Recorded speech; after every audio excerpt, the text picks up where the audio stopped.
section, I'm going to show how to disarm a gun from an opponent. But I'm going to show you in areas that most martial arts schools don't teach. I'm going to show you how to disarm a gun from somebody who have martial art experience or is professional with a gun. First, I'm going to demonstrate a couple of techniques that we all learn in different martial arts schools. Excuse me, how to disarm a gun. One of them, don't resist like I show you. Point the gun, back up a little bit. Okay, one of them is, we all know about disarming a gun this way. Got the gun here, and then come back here and take the gun. We all know about that. Or, let's just use that, leave it at that first technique. We all know about techniques like that. That's a good technique, but it's limited. It's not really based on reality. In all reality, when someone pull a gun on you and you attempt to take that gun or disarm the gun from that person, that don't mean that person going to stand there and let you take that gun.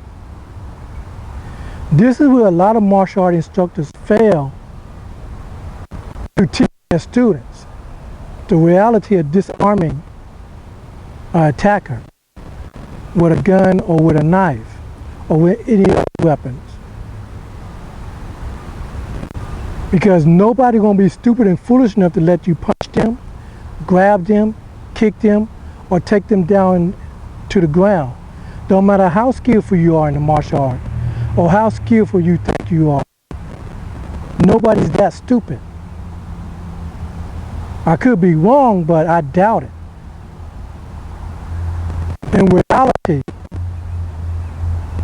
point the gun. I'm going to have my student resist a little bit. We're going to move slow. Point the gun. You go through the same technique you learned before.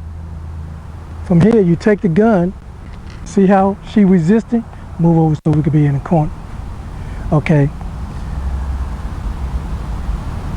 I'm hoping that y'all can see this. See how we resist? See how she resisting for me to take the gun? From here. Use power. You know, from here. I cannot take this gun from her by the simple techniques I just got through demonstrating or by the simple techniques you just got through learning in some kind of school. I'm not saying the technique is wrong, it's no good. It just been stopped short. It was just limited. Because in reality, this was going to happen. You know, stuff like that. And if I try to sweep her, like I do know some karate systems that actually teach this far and sweep your opponent off the ground once you start struggling. If I start to sweep her from here, see how quick she don't, let's just imagine she don't know any martial art, but this how the average gangster in the street gonna do. They're gonna move their legs out of the way. See, they're gonna move their legs out of the way. So it don't matter what, and I still can't bend, take this gun, because she's stopping me. She's resisting. So one of us gonna end up getting shot. Even if I try to use my, let go of this arm like you see some system teach, use this arm, let go and elbow her. See, I'm gonna end up getting shot in the leg or in the groin. I might elbow her and knock her out and take her to the ground, but I end up getting shot anyway. So that's another mistake. Or, what's another one?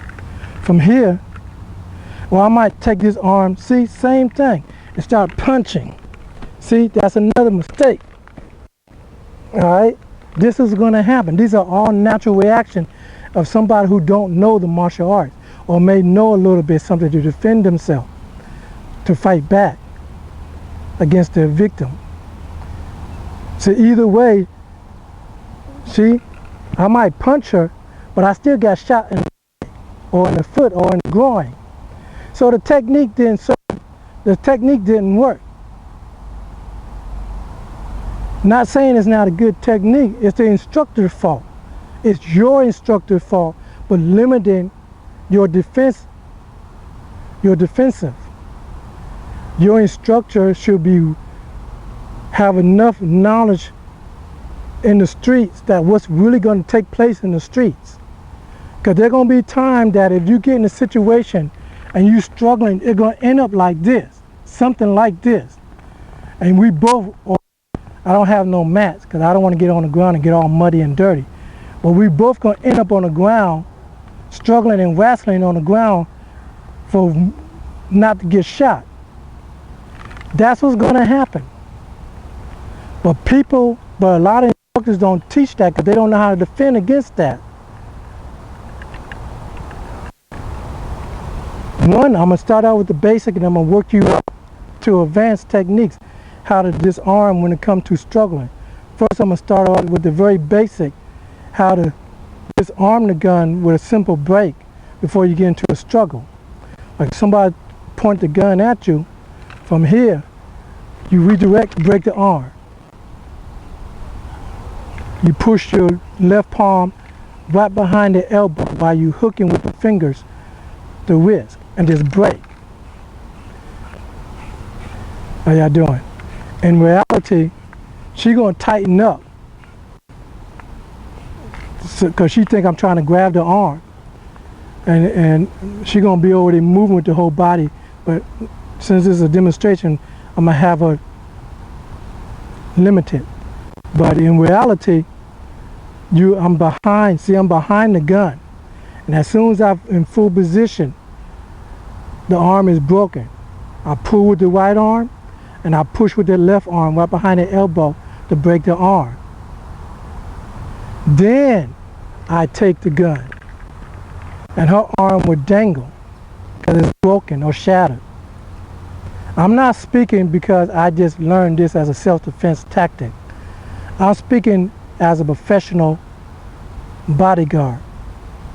These are just one of the techniques we use as a professional when we have to protect our clients against professional assassins or professional criminals, or what you may call in the public white-collar criminals. So when you're dealing with people with guns, you don't underestimate him or her, because you don't know if you're just dealing with the average in the street or a professional. You have a lot of thugs, a lot of gangsters, a lot of gangs who's in the military, the Army, the Navy, the Air Force, and the Marines. Some of them in Special Forces, some of them in the Green Beret, and whatever other special forces might be out there. These are professional killers. So they know how to use their weapon, especially a gun. So you cannot just go, if somebody holds a gun like a professional, no. Like a professional, like they do in the or military, she's not doing it right, because as you obviously see, she don't know anything about holding a gun properly. When you come against a professional, majority of the time, he or she gonna hold a gun like this, similar to this. You cannot just move and think you're just gonna break the arm or disarm the gun. Even if the technique does seem like it's gonna work, you're not gonna think, you cannot be stupid and foolish enough to think that your attacker gonna stand there and let you break his or her arm or take the gun from him. Nobody is that stupid. I don't care what kind of mistake the criminal make or how stupid he or she appear. There's nobody, I cannot imagine somebody being that stupid. I could be wrong, but that's just the way I think.